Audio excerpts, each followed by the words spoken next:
네, 오늘은 밥 먹어야 산다, 잘 먹어야 건강하다. 밥 먹어야 산다, 잘 먹어야 건강하다라는 제목으로 하나님 말씀 증거하도록 하겠습니다. 예수님의 씨 뿌리는 비유는 유명합니다. 그런데 오늘 읽었던 본문은 예수님의 씨 뿌리는 비유의 해석 부분입니다. 예수님이 비유를 말씀하시고 친히 해석까지도 해 주셨습니다. 핵심은 무엇입니까? 좋은 열매 맺는 법. 좋은 열매예요. 좋은 열매 맺자 이거 아닙니까? 그러면 좋은 열매를 맺기 위한 조건이 무엇입니까? 30배, 60배, 100배 열매를 맺는 조건이 무엇입니까? 우린 궁금한 게 그거 아니에요. 뭐 상식적입니다. 좋은 열매 맺기 위해서는 어떤 조건이 필요하냐? 첫째는 씨가 좋아야죠. 생명의 씨앗을 뿌려야 된다. 이게 첫 번째고, 생명의 씨앗 뿌리지 않으면 안 되잖아요. 생명의 씨앗을 뿌려야 된다. 두 번째는 마음밭이 좋아야 된다. 두 가지입니다. 그래서 삶 가운데 30배, 60배, 100배 열매를 풍성히 거두기 위해서는 씨앗이 좋아야 되고 밭이 좋아야 됩니다.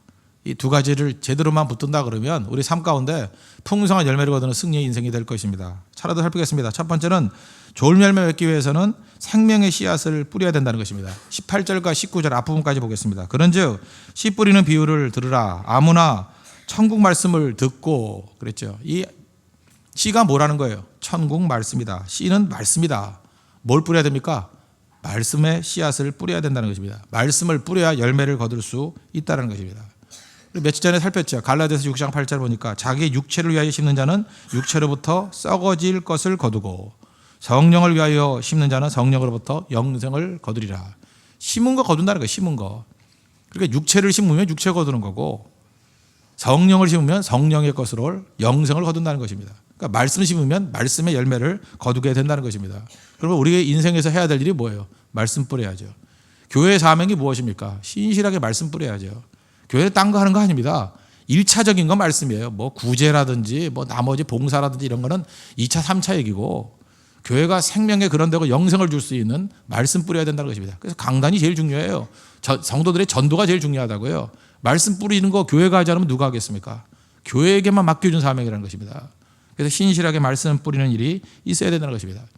말씀이 우리 10년 가운데 떨어지면 어떤 일이 벌어지냐? 인생이 바뀝니다. 저는 최근에 그런 사람 많이 봤습니다. 말씀 때문에 변화된 인생. 그죠? 완전히 자포자기했던 사람이 새 힘을 가지고 일어서게 되고요. 여러분 인생도 한번 보십시오. 여러분이 넘어졌다 일어섰던 거 어떻게 일어섰어요? 말씀 듣고 일어선 겁니다. 말씀이 내 가슴에 팍 떨어져서 충격을 주면 그게 힘이 돼가지고 일어서게 됐다는 것입니다. 마틴 루터가 어떻게 종교개혁을 했습니까? 오직 의인은 믿음으로 말미암아 살리라. 말씀 한 구절 아니에요? 그게 그의 인생을 뒤집어 놨다고요. 그래서 세상을 변화시키는 원동력이 되었다는 것입니다. 말씀이 우리를 살립니다. 어떤 청년의 가슴 속에 말씀 하나가 딱 떨어지면요, 그 말씀이 그 인생을 180도 바꾸게 만듭니다. 진짜 30배, 60배, 100배 열매를 거두는 인생으로 변화시킬 수 있다는 것입니다. 말씀이 중요해요. 교회에서 말씀이 풍성해져야 된다는 것입니다. 말씀 뿌려야 된다는 것입니다. 흔들흔들하던 가정이 있습니다. 근데 하나님 말씀이 들어가고 예배 한번 제대로 드릴 때 가정이 든든하게 서더라고요. 말씀이 그만큼 중요하다는 것입니다. 그러므로 꾸준하게 성장하는 교회, 꾸준하게 일어서는 가정의 특징이 뭐냐? 말씀을 사모함이 있어요. 말씀과 항상 가까이 있는 교회와 가정, 성도는 일어서게 된다는 것입니다. 그런 의미에서 말씀하고 제일 비슷한 비유가 뭘까? 제가 볼 때 밥이에요, 밥. 말씀은 밥입니다. 우리 영혼의 밥이 말씀이라는 거예요. 밥은 질리거나 물리지 않습니다. 처음 먹는 것처럼 날마다 기쁩니다. 여러분들 지금 뭐 나이만큼 밥 먹었죠? 그렇지 않습니까? 밥 먹어도 뭐 밥이 싫다는 사람 없습니다. 날마다 먹어도 질리지 않고 날마다 먹어도 힘을 얻는 것이 밥입니다. 말씀이 밥이라는 거예요. 뭐 밥이 특별한 건 없죠. 항상 먹는 것 같이 보이지만 밥 먹어야 힘을 얻습니다. 그래서 밥은 곧 생명이라는 거예요. 밥은 생명입니다. 그래서 생명을 위하는 일, 생명을 살리는 일에는 지루함을 느끼지 않습니다. 밥 먹는 게 왜 지루해요? 어제도 먹고 그저께도 먹고 오늘도 먹고 내일도 먹을 거 아니에요? 밥은 날마다 먹어야 된다는 것입니다. 밥 먹는 사람 돼야 돼요. 그래야 건강합니다. 밥 먹는 사람 돼야 성장할 수 있다는 거예요. 그래서 뭐 여러분 가끔마다 듣는 거, 뭐 이 말씀의 밥을 가끔마다 먹는다는 것은 굶었다가 갑자기 먹고 굶었다가 갑자기 먹는 그런 그 이상한 인생이 된다는 거예요. 성장이 없습니다. 그건 병든 인생이죠. 그리고 또 밥도 마찬가지죠. 이렇게 날마다 공급해 주는 밥, 얻어먹는 밥이 있죠. 하도 못 얻어먹어가지고 여기저기 기우돼가지고 얻어먹는 밥. 그 성장 없다는 것입니다. 밥 먹고 그저 그 밥으로부터 힘을 얻고 그 삶 속에서 풍성해지는 거, 그게 중요하다는 거예요. 말씀은 밥이다. 말씀은 생명이다. 잊지 말고 날마다 밥 먹듯이 하나님 말씀을 날마다 풍성히 섭취할 수 있는 우리 믿음의 종 되기를 바랍니다. 두 번째 내용은 밭이 좋아야 된다는 거예요. 마음밭이 좋아야 된다는 것입니다. 그 마음밭이 안 좋은 게 뭐냐? 세 가지 나오잖아요. 길가, 돌밭, 가시떨기. 그리고 좋은 밭 나오고. 간단히 한번 핵심만 보겠습니다. 먼저 길가인데 길가 같은 밭이 되면 안 된다 그 얘기죠. 19절 보십시오. 아무나 천국 말씀을 듣고 깨닫지 못할 때는 악한 자가 와서 그 마음에 뿌려진 것을 빼앗나니 이는 곧 길가에 뿌려진 자요. 길가에 뿌려진 자의 특징이 무엇입니까? 깨닫지 못한다예요. 깨닫지 못한다. 그러니까 말씀을 듣고 깨닫지 못한 자예요. 깨닫지 못한 자는 말씀을 깨닫지 못하니까 뭘 들어요? 세상의 헛소리를 들어요. 그러니까 깨닫지 못하는 자의 특징이 뭐냐? 항상 세상의 헛소리 때문에 흔들린다는 것입니다. 뭐 기도해도 안 된다느니, 뭐 교회가 왜 그러냐느니, 뭐 자꾸 딴소리가 들려요. 딴소리가. 세상의 헛소리거든요. 또 헛소리를 또 저지르고 다니는 놈들도 있어요. 그 바보 같은 놈들이죠. 근데 그런 건 언제나 있거든요. 마귀가 존재하기 때문에 헛소리가 항상 있어요. 근데 헛소리가 들려요. 헛소리를 듣는 불신의 말과 하나님 말씀을 같은 수준으로 놓고 취사 선택해요. 어떤 게 더 일리가 있나. 이런 인생이 길가예요. 그죠? 말씀이냐 세상의 헛소리냐. 가끔 헛소리도 듣다가 이거 헛소리네 그러다 말씀으로 왔다가 또 지루하네 그러고 또 헛소리 갔다가 그러니까 안 되는 거죠. 말씀을 깨달아야 된다는 거예요. 깨달아야 된다. 깨달아야 된다는 건 뭐예요? 머릿속에 있는 게 가슴으로 와야 된다는 거예요. 깨닫는다. 뭐 영어 성경은 그저 understand라는 단어를 썼어요. Do not understand it. 그것을 깨닫지 못한다. 이해하지 못한다. 그러니까 하나님 말씀을 잘 이해할 수 있게 들어야 되는 거죠. 그래서 내 마음속에 그저 이게 깨달음으로 그죠? 이해됨으로 와야 된다는 것입니다. 오늘 찬송했죠. 205장. 잘 알아듣기 쉽게 늘 말해 주시오. 그거예요. 하나님 말씀을 이렇게 얼핏 읽으면 초신자들이나 또 신앙이 연약한 사람은 잘 모르잖아요. 뭐 오래 믿어도 모르는데 뭐 초신자도 모르죠. 뭐 다 모르죠. 그죠? 그럴 때 해야 될 일이 뭐예요? 잘 알아듣게. 그죠? understand it. 그것을 잘 이해할 수 있게. 그래서 설교가 중요한 거죠. 설교가 뭐예요? 설교가 이렇게 잘 알아듣게 해주는 거 아니에요? 이해되게 하는 거 아니에요? 이 말씀이 이런 뜻이구나. 이해되게. 씨 뿌린 비유 맨날 들었는데 모르잖아요. 그러니까 이 길가가 깨닫는 거구나. 이해되게. 그래서 중요한 게 뭐예요? 이해되는 말씀. 그걸 뭐라 그래요? 들리는 말씀. 말씀이 들리면 믿음이 생기죠. 말씀이 이해되면 믿음이 생겨요. 그래서 하나님께서는 사람마다 이해되는 말씀이 조금씩 달라요. 어떤 사람은 이성적으로 접근해 이해가 잘 되고 어떤 사람은 감성적으로 접근해 이해가 잘 되고 어떤 사람은 의지적으로 접근해 이해가 잘 되고 사람마다 좀 이렇게 취향이 다르거든요. 어디나 들리는 말씀이 있다니까요. 어디나 이해되는 말씀이 있어요. 그럼 거기 가서 들어야 돼요. 근데 엉뚱하게 이해 안 되는 데 가서 죽치고 앉아가지고 중세 때 왜 암흑기가 왔습니까? 이해도 못하는 라틴어로 설교했잖아요. 이해 못하니 은혜가 될 리가 없고 믿음이 생길 리가 없잖아요. 그러니까 우상숭배로 나가죠. 뭐 그림이나 그려놓고 절하고. 그럴 수밖에 없죠. 안 들리니까. 교회도 중세화되는 거 간단합니다. 말씀이 이해되지 않으면 딴짓해요. 뭔가 해야 될 거 아니에요. 인간이니까. 이해는 안 되니 뭐 딴 거 해야죠. 모여가지고 딴 거 해야죠. 뭐 그림 같은 거 그려놓고 뭐 절을 하든지 뭐 숭배를 하든지 아니면 모여서 뭐 딴 작업을 하든지. 이해될 때부터 교회는 열매가 오기 시작해요. 이해되는 거. 그래서 말씀이 이해돼야 됩니다. 말씀이 들려야 됩니다. 들리는 곳에서 봉사하고 헌신해야 돼요. 그래야 30배, 60배, 100배의 열매를 거두게 된다는 것입니다. 이게 일직선에 놓여야 돼요. 말씀이 선포되고 들리고 이해되고 그걸 뭐라 깨닫고 그 깨닫는 자리에서 봉사와 섬김이 있으면 파워가 나타나요. 줄다리기 원리하고 똑같죠. 여러 사람이 힘을 합칠 때 일직선이 돼야지 힘을 합쳐 잡았던 게 이기죠. 이 지그재그로 되면 되겠습니까? 힘이 서로 다른 방향으로 나가면 되겠어요? 그게 물리학의 기본 원리잖아요. 그죠? 일직선이 돼야 된다는 거예요. 근데 마귀는 이거를 왜곡시킨다는 거예요. 우리 마음을 길가같이 만들어버려요. 이해 못하는 것에 죽치고 앉아있게, 그죠? 끝까지 버티게. 그걸 또 믿음이라고 생각해. 인내라고 생각하고. 인내 어리석음인데 그걸 인내라 그래요. 그죠? 그러고 있고. 그리고 또 듣는 것 따로, 섬기는 것 따로, 이렇게 해서 뭔가 왜곡되게, 불일치되게 계속 이렇게 우리 인생을 갖다가 역으로 디자인해버린다는 거예요. 역으로. 길가입니다. 길가. 열매 없습니다. 깨달아야 됩니다. 말씀에 깨달음이 있는 하나님의 신실한 종 되기를 바랍니다. 두 번째 돌밭인데 20절 21절 보십시오. 돌밭에 뿌려졌다는 것은 말씀을 듣고 즉시 기쁨으로 받되 그 속에 뿌리가 없어 잠시 견디다가 말씀으로 말미암아 환난이나 박해가 일어날 때는 곧 넘어지는 자요. 고난이 온다는 거예요. 환난과 박해가 온다는 거예요. 말씀은 고난과 함께 온다는 것입니다. 그래서 돌밭이 뭐냐면 고난을 이기지 못하는 밭이에요. 한마디로 요약해서 말씀은 고난과 함께 와야 언제나 같이 오는데 그러면 그 말씀이 고난을 이겨야 되거든요. 이기면 되는데 이기지 못하는 밭, 그게 돌밭이라는 거예요. 간단히 얘기해서. 여러분 지금 말씀 잘 듣는데 이제 뭐 여러 가지 형태로 고난이 올 거예요. 이런 형태의 고난, 저런 형태의 고난, 사람으로 오는 고난, 환경으로 오는 고난, 뭐 관계로 있는 고난 쭉 오지 않습니까? 그럼 고난이 오면 멈추지 않고 계속 가면 돼요. 그냥 멈추지 않고 계속 충성하면 돼요. 고난을 이기면 돼요. 근데 이기지 못하게 만드는 뭐 여러 가지 내용들은 있어요. 그죠? 여기 뭐 보니까 뭐 뿌리 때문에 그렇다 뭐 이런 얘기 나오는데 하여튼 핵심은 고난 이기지 못하는 건 다 돌밭이라는 거예요.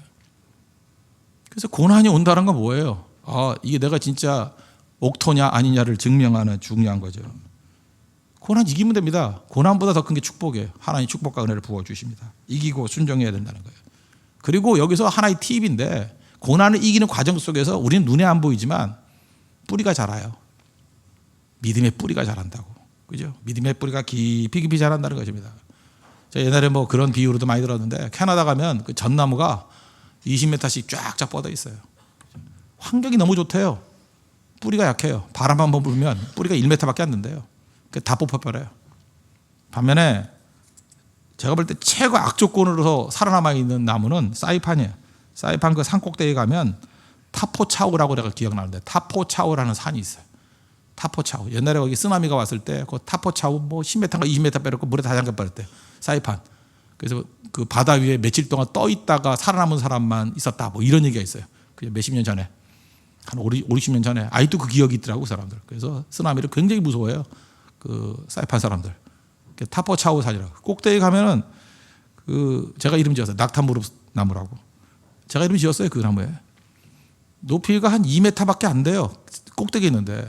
근데 꼭 무릎 꿇고 기도하는 모양의 나무가. 혹시 사이판에 여행 가면 거기 타포차오 산에 올라가세요. 그게 엎드려 기도하는 모양이에요. 근데 그 안내해 줬던 그 장로님인가 그러더라고요. 이 나무가 몇 년 된지 아십니까? 그분 얘기니까 그냥 믿으세요. 1000년이래요. 뭐 재본 것도 아니고 그 동네 사람이 그래 1000년 됐대 1000년. 근데 뿌리는 20m래요. 거기 바람이 어마어마합니다. 그냥 서 있으면 몸이 날아갈 정도예요. 한쪽은 바람, 그 옆에만 내려와도 바람이 없어요. 그래서 이렇게 막아주니까. 근데 그 정상에서 그 바람을 1000년을 맞은 거예요. 그 바람 때문에 나무가 다 한쪽으로 쏠려 있어요. 그게 바닥으로 기고 있어요. 꼭 무릎 꿇고 기도하는 것 같아요. 엎드려 기도하는 것 같아요. 그런데 그 나무는 절대 죽지 않죠. 왜? 높이는 2m지만 뿌리가 20m쯤 된대요. 20m쯤. 고난을 이기니까 강한 생명력이 있지 않습니까? 그리고 뿌리는 20m 돼 버렸대요. 그게 우리 말씀과 함께 운명을 같이 하는 사람의 모습이라는 거예요. 말씀은 항상 고난과 같이 옵니다. 그거 이겨야 됩니다. 그래야 옥토됩니다. 그래야 30배, 60배, 100배 열매가 됩니다.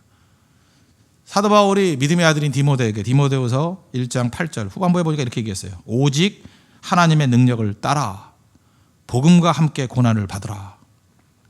저도 여러분에게 똑같이 권면합니다. 말씀과 함께 고난을 받으십시오. 말씀과 함께 고난이 옵니다. 말씀과 함께 고난을 받으십시오. 반드시 승리합니다. 말씀과 함께 고난 받으면 뿌리가 깊어질 것이고 그게 뿌리 있는 신앙입니다. 그리고 30배, 60배, 100배 열매 거둡니다. 가치 있습니다. 고난을 받되 말씀과 함께 고난 받으십시오. 말씀 있는 곳에서 고난 받으십시오. 말씀 붙들고 고난 받으십시오. 복음 전하면서 고난 받으십시오. 그럼 여러분에게 삶의 풍성함이 있게 될 것입니다. 세 번째는 가시덤불이죠. 22절. 가시떨기에 뿌려졌다는 것은 말씀을 들으나 세상의 염려와 재물의 유혹에 말씀이 막혀 결실하지 못하는 자요. 여기서 핵심은 뭐냐? 염려. 그 염려라는 것 때문에 열매를 거두지 못하는 거예요. 염려. 여기 보자. 세상의 염려. 핵심은 염려예요. 염려 있는 마음이 가시덤불이에요. 온갖 염려, 타고난 염려. 하여튼 그 가게에 흐르는 염려가 있는 사람이 있죠. 할아버지도 염려하고 아버지도 염려하고 아들도 염려하고. 어쩌면 그렇게 그래 염려인지, 그죠? 가훈 염려하자, 뭐 그죠? 그냥 온통 염려. 아무 문제 없으면 그냥 염려를 또 발명해요. 이런 염려 해봤어 해가지고 계속 염려.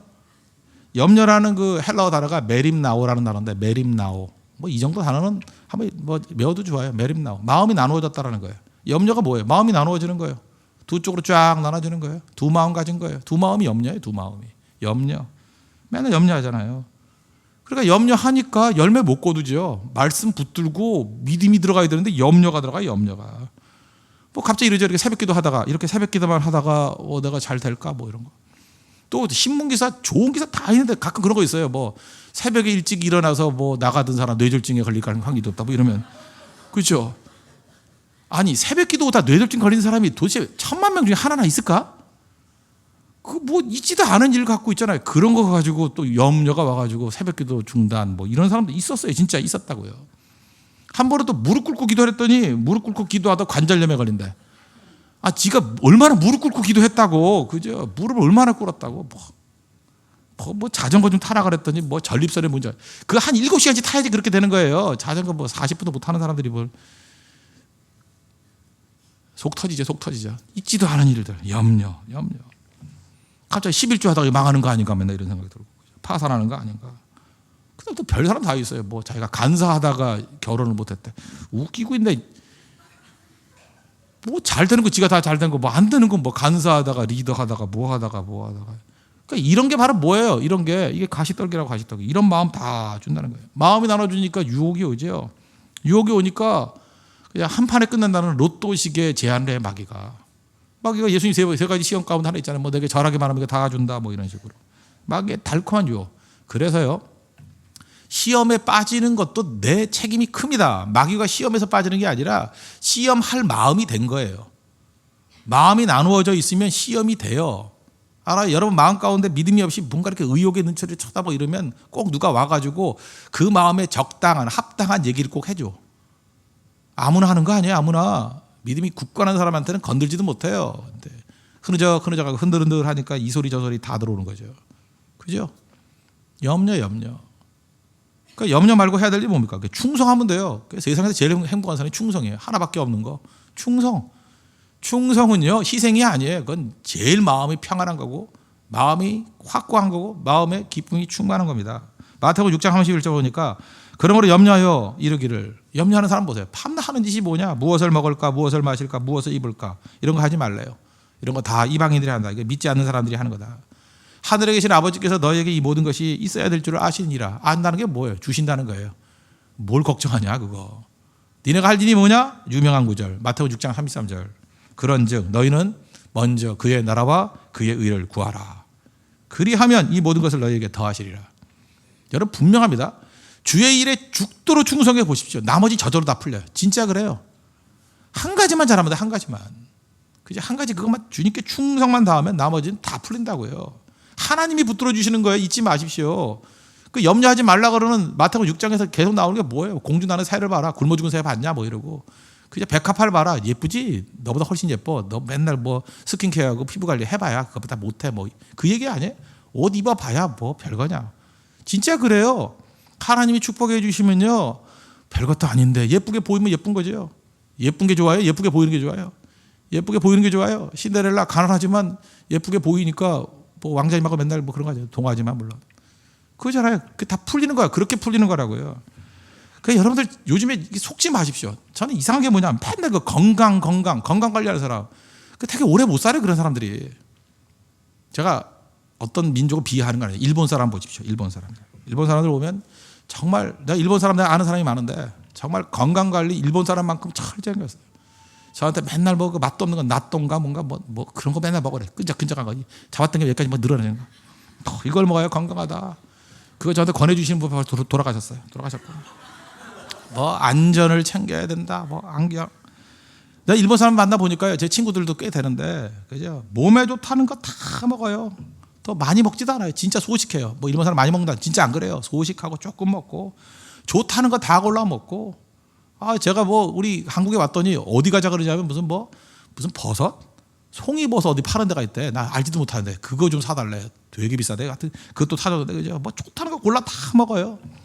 또 일본 가보십시오. 주기마다 한 번씩 지진 대비 훈련하고요.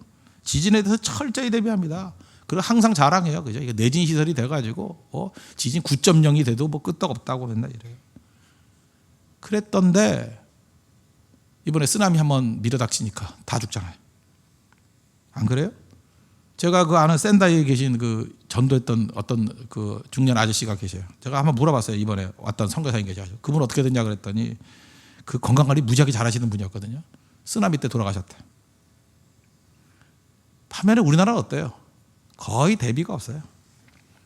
그냥 뭐 대비가 무슨 대비가 있습니까? 내진 시설 그런 거 안 해요. 뭐 한다 그래도 뭐 대충 하는 척하고. 방파제 높지도 않아요.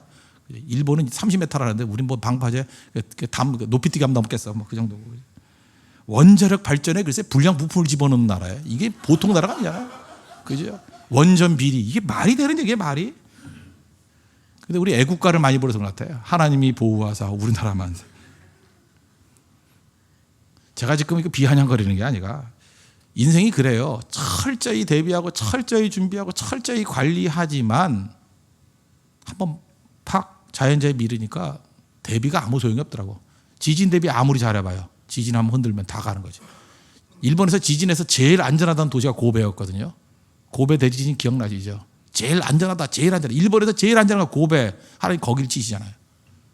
그러니까 아무것도 아니죠. 겸손해져야죠. 일본 원자력 뭐 철저하게 준비돼, 철저하게 준비해.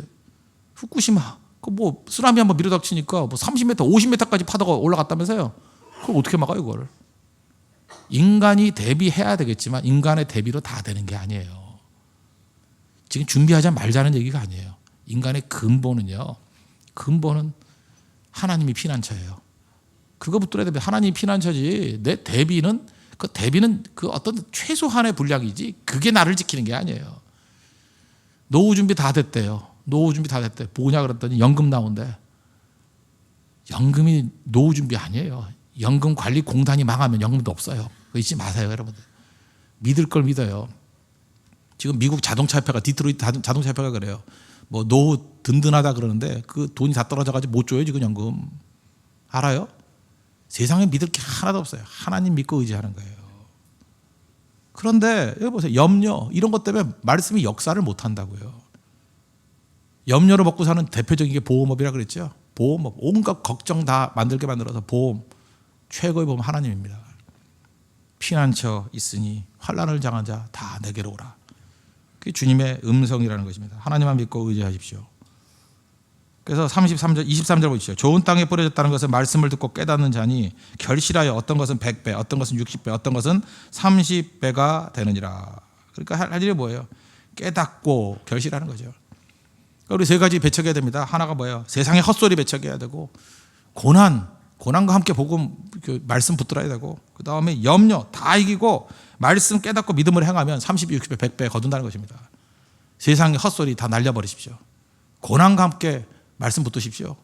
그리고 염려를 다 버리고 말씀 붙드십시오. 그래서 히브리서 4장 2절 그랬잖아요. 그들과 같이 우리도 복음 전함을 받은 자이나 들은 바 말씀이 그들에게 유익하지 못한 것은 듣는 자가 믿음과 결부시키지 아니함이라. 이게 참 이게 번역이 어려워서 새로 번역된 개정판에는 믿음과 결부시킨다.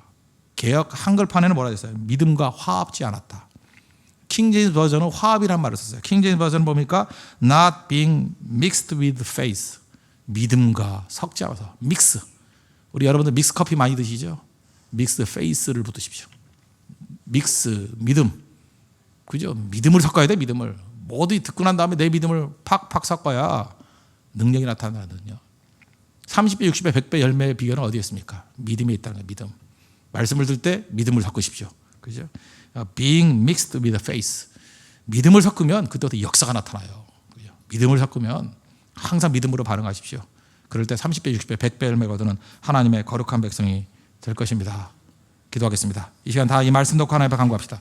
세상의 헛소리를 다 날려버리고 고난과 염려 다 날려버리고 하나님 말씀만 붙들고 믿음 붙들고 승리하게 해달라고 우리 간구하겠습니다. 그리고 생명의 말씀의 씨앗이 잘 뿌려지게 해달라고 이 시간 우리 청춘 119를 위해서도 토요일 날 7시 반 전도 집회를 위해서 다 같이 하나님 간구하도록 하겠습니다. 기도하겠습니다.